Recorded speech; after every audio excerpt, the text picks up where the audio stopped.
दोस्तों, मैं आज बताना चाहूँगा कि मैं अपने द्वारा तैयार किया गया बुक का कंटेंट्स लेकर आया हूँ, जिसमें हम आप सभी को प्रैक्टिस के तौर पर चैप्टर वाइज एमसीक्यू के साथ साथ सब्जेक्टिव क्वेश्चन भी कराऊंगा। तो ये मेरे द्वारा तैयार किया गया बुक है दोस्तों। इसमें 5 से 7 साल का एक्सपीरियंस है मेरा। तो इसमें हम लोग देखेंगे चैप्टर वाइज। ये ही बुक है, देख सकते हैं। और ये कोचिंग नेम है, वाईफाई कोचिंग सेंटर है। और दोस्तों, मैं मेरा एक्सपीरियंस जितना दिन का रहा है, इसमें मैंने लगाने का पूरा प्रयास किया है और बच्चों के वीकनेस के आधार पर मैंने इसको तैयार किया है। दोस्तों, अगर इस बुक को आप लोग 1-2 बार प्रैक्टिस कर लेते हैं तो आप मैट्रिक में 100 से 100 नंबर 100 में 100 नंबर ला सकते हैं। तो दोस्तों, देखते हैं। हम लोगों को कुल मिलाकर इतना चैप्टर पढ़ना है, 15 चैप्टर है। और जितने भी ऑफलाइन बच्चे हैं वो मेरे कोचिंग के, उन सबको मैंने डिस्ट्रीब्यूट कर दिया है। तो मैं आज से इसका सब्जेक्टिव सेशन शुरू करने जा रहा हूं, जो पहला होगा हमारा वास्तविक संख्या है। तो आइए देखते हैं। यहाँ पर देख सकते हैं पाठ परिचय में दिया हुआ है, थोड़ा थोड़ा फार्मूला के बारे में कुछ बता दिया गया है। दोस्तों, ये चैप्टर का नाम है रियल नंबर यानी वास्तविक संख्याएं। तो आप लोग देख सकते हैं गाइज कि प्राकृत संख्याएं, पूर्ण संख्याएं हो गया, पूर्णांक हो गया, परिमेय अपरिमेय, जितने भी सारे संख्याएं हैं सबको मिलाकर एक हम लोगों का संख्याओं का एक कलेक्शन बनता है, जिसको हम लोग वास्तविक संख्या बोलते हैं या परिमेय संख्या बोलते हैं। तो फर्स्ट चैप्टर में हम लोगों को वास्तविक संख्या पढ़ना है, जिसमें एलसीएम, एचसीएफ ये सभी को पढ़ना है। तो दोस्तों, मैं बता दूं कि जैसे जैसे क्वेश्चन आगे बढ़ेंगे, जहाँ ज़रूरत पड़ेगी फार्मूला को मैं बता दूंगा। ऐसे ऑफलाइन बच्चों को तो मैंने पूरे पढ़ा दिया है और मैंने आप प्रैक्टिस के तौर पर एक वीडियो जारी करूंगा जो चैप्टर वाइज होगा। तो मैं शुरू करता हूं बिना समय गंवाए हुए। आइए शुरू करते हैं। ये रहा ऑब्जेक्टिव है, जो ऑब्जेक्टिव बाद में मैं पढ़ाऊंगा, यहाँ से देख सकते हैं। और ये सारे ऑब्जेक्टिव हैं जो प्रीवियस ईयर भी हैं और प्लस कुछ अपने से तैयार किया गया है। तो सबसे पहले हम बात कर लेता हूँ सब्जेक्टिव के बारे में। सब्जेक्टिव के बारे में यहाँ से देख सकते हैं, विषयनिष्ठ प्रश्न है।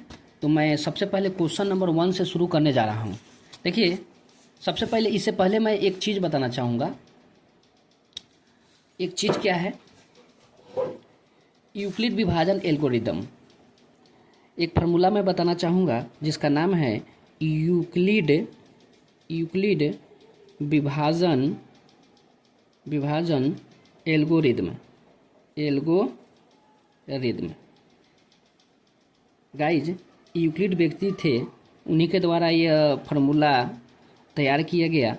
ठीक है, उसका फार्मूला होता है a बराबर बी क्यू जोड़ r, जहाँ 0 से बड़ा होगा r का मान और r से हमेशा बड़ा होगा b का मान। अब कहिएगा r क्या है, b क्या है? देखिए, आप लोग बचपन में पढ़े होइएगा, भाज्य बराबर भाजक गुने भागफल जोड़ शेष है, वही है। तो चलिए मैं अब शुरू करने जा रहा हूँ। क्वेश्चन नंबर 1 देखूंगा। यूक्लिड विभाजन एल्गोरिदम का प्रयोग कर 504 और 1188 का मौसा निकालना है। गाइज, बता दें कि यूक्लिड विभाजन से केवल आप मौसा ही निकाल सकते हैं। ऑब्जेक्टिव क्वेश्चन भी पूछता है कि यूक्लिड विभाजन एल्गोरिदम से क्या निकाल सकते हैं। ऑप्शन में एलसीएम, एचसीएफ ये सब दिया रहता है। तो चलिए बात कर लेता हूँ। पहला क्वेश्चन है, यहाँ पर हल बनाएंगे किस तरह से, एकदम साफ साफ एग्जाम में। हल लिखने के बाद क्या करेंगे, यहाँ पर लिखेंगे यूक्लिड, यहाँ पर लिख देते हैं यूक्लिड एल्गोरिदम से, ये भी लिख सकते हैं, चाहे विभाजन भी लगा सकते हैं, गलती नहीं होगा। लिखेंगे a बराबर बी क्यू जोड़ r, जहाँ 0 से बड़ा होगा r और r से बड़ा होगा b का मान। चलिए दोस्तों, अब देखता हूँ इसमें सबसे ग्रेटर नंबर जो होता है, माने बड़ा नंबर होता है, इधर लिख लेते हैं। और 504 से देना है, जितना से देना है उतना से कर लेना है। तो दोस्तों, इसको क्या कर सकते हैं हम लोग, 504 से हमको कितना टाइम लगाएंगे इसमें, 1188, आई होप 2 टाइम लगाएंगे, 2 मरतबे लगाएंगे तो कितना हो जाएगा हमारा 1008। और इसमें कितना जोड़ेंगे कि 1188 हो जाएगा। तो हम लोग 1188 में से घटा लेंगे हम लोग 1008, तो हमारा कितना बच जाएगा 180। शेष कितना बचेगा 180। ठीक है, ये भाज है, भाजक है, भागफल है, जोड़ शेष है, सेम टू सेम है। आगे देखेंगे, इसमें एक ट्रिक रखेंगे, आगे वाला आगे जाएगा और पीछे वाला आगे आएगा। तो आगे वाला कौन है, बराबर के आगे देखेंगे 504, 504 फिर जाएगा कहाँ, यहाँ पर, और पीछे वाला सबसे वाला कितना है 188 आगे आ जाएगा। अब 180 से, सॉरी 88 बोल रहे हैं, 180 से लगाएंगे इसमें 504 में, आई होप 18 3 54, 540, 3 मरतबे ज़्यादा हो जाएगा तो हम लोग लगाना होगा 2 ही मरतबे। 2 मरतबे कितना होगा 360। तो 504 में से 360 घटा लेते हैं, 360 घटाएंगे तो कितना होगा हमारा 144, कितना होगा, तो यहाँ पर रिमाइंडर यानी शेष कितना बचा है 144। फिर आगे वाला 180 आगे जाएगा, इसमें लगाएंगे तो कितना हो जाएगा 144 से लगाएंगे, 2 मरतबे ज़्यादा होगा, 1 मरतबे होगा, शेष कितना हो जाएगा 36, शेष कितना होगा 36। फिर आगे वाला आगे जाएगा 144 आगे जाएगा, उसके बाद कितना से लगाएंगे 36 से, 4 मरतबे, जब तक कटेगा ना तब तक छोड़ेंगे नहीं। अब इस प्रकार का जो जिसके लास्ट में जिसके पहरा में कटता है वही हमारा HCF होता है। HCF बराबर कितना होगा 36, यही हमारा क्या हो जाएगा आंसर हो जाएगा। HCF का काम मतलब होता है हाईएस्ट कॉमन फैक्टर, ठीक है। तो हमारा यूक्लिड एल्गोरिदम से हमारा फर्स्ट नंबर जो क्वेश्चन था उसका सॉल्यूशन मैंने कर दिया, ठीक है। आई होप आप लोगों को समझ में आया होगा, अगर नहीं समझ में आया तो वीडियो को पॉज करके देखिए, ठीक है गाइज। ये रहा हमारा फर्स्ट क्वेश्चन। आइए इस आधार पर आप लोग देख सकते हैं कि 1 number, 2 number, 3 number, 4 number, 5 number, 6 number और 7 नंबर और 8 नंबर आसानी से 1 से लेकर 8 तक आप लोग कर सकते हैं, सेम टू सेम है। आप लोगों को कैलकुलेशन करना ही पड़ेगा, कैलकुलेशन नहीं कीजिएगा तो फिर दिक्कत हो जाएगा। तो मैंने कर दिया, आई होप आप लोग करके देखिएगा तो बिल्कुल समझ में आएगा। आइए 9 नंबर देखते हैं हम लोग, कितने नंबर 9 नंबर देखते हैं। 9 नंबर में क्या कह रहा है कि अभाज्य गुणनखंड द्वारा 24 36 का मौसा और लौसा निकालना है। चलिए देखते हैं 9 नंबर क्वेश्चन। यहाँ पर लिखेंगे हल, कैसे करना है। चलिए अभाज्य गुणनखंड के रूप में क्या करता है, सबसे पहले हम लोग 24 दिया हुआ है, इसको फैक्टर में तोड़ लेंगे। फैक्टर में कैसे तोड़ेंगे, जैसे लघुत्तम में तोड़ते हैं हम लोग, ऐसे 24 को तोड़ लेंगे, 2 से 12, 2 से 6, 2 से 3 तोड़ लिए। उसी प्रकार लिखेंगे 24 को तोड़े हैं तो 2 2 2 और 3 आया, ठीक है। इसी प्रकार आगे देखेंगे, यहाँ पर 36 भी दिया हुआ है, 36 को तोड़ेंगे तो क्या होगा, 36 को तोड़ने का तरीका क्या है, 2 से तोड़ेंगे तो 18 होगा, 2 से तोड़ेंगे तो क्या होगा 9 होगा, 3 से तोड़ेंगे तो 3 तिहाई 9 हो जाएगा, 2 दूना 4, 3 12 3 36 हो गया। अब दोस्तों इसको HCF निकालने का एक तरीका है। HCF कैसे निकालेंगे, HCF लिखेंगे दोनों में जो कॉमन हो, 2 2 कॉमन है तो 1 होगा, इसमें भी 2 2 कॉमन है तो 1 1 2 लिखेंगे, और 3 3 कॉमन है तो 3 लिखेंगे। कहीं से कहीं मिला सकते हैं लेकिन दोनों में होना चाहिए, इसीलिए इसका नाम पड़ा है हाईएस्ट कॉमन फैक्टर। कॉमन होना चाहिए, जो उभयनिष्ठ जिसको हिंदी में बोलते हैं। तो हमारा इसको जब मल्टीप्लाई करेंगे तो 12 आंसर हो जाएगा। कितना आ जाएगा 12 आंसर आ जाएगा। अब हमारा LCM भी निकालना है। LCM निकालने का बहुत ही आसान तरीका है, जो नंबर दिया हुआ है उसको मल्टीप्लाई कीजिए, जो नंबर दिया हुआ है उसको मल्टीप्लाई कीजिए और HCF नीचे लिख दीजिए। जो नंबर अगर HCF निकाल लिए हैं तो LCM यहाँ पर लिखिएगा, जैसे भी हो।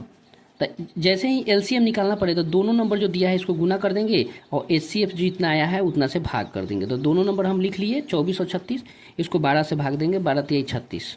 तो हमारा LCM कहाँ कितना आ जाएगा, LCM यहाँ लिख लेता हूँ 72। कोई दिक्कत, आई होप आप लोगों को समझ में आएगा। तो इस प्रकार के अगर यहाँ पर 2 ही टर्म्स दिए हुए थे, देखिए ध्यान से, यहाँ 24 और 36 था, ठीक है। अगर यहाँ पर 3 टर्म देते तो तीनों में कॉमन होना चाहिए, तो 9 नंबर आसानी से बन गया होगा।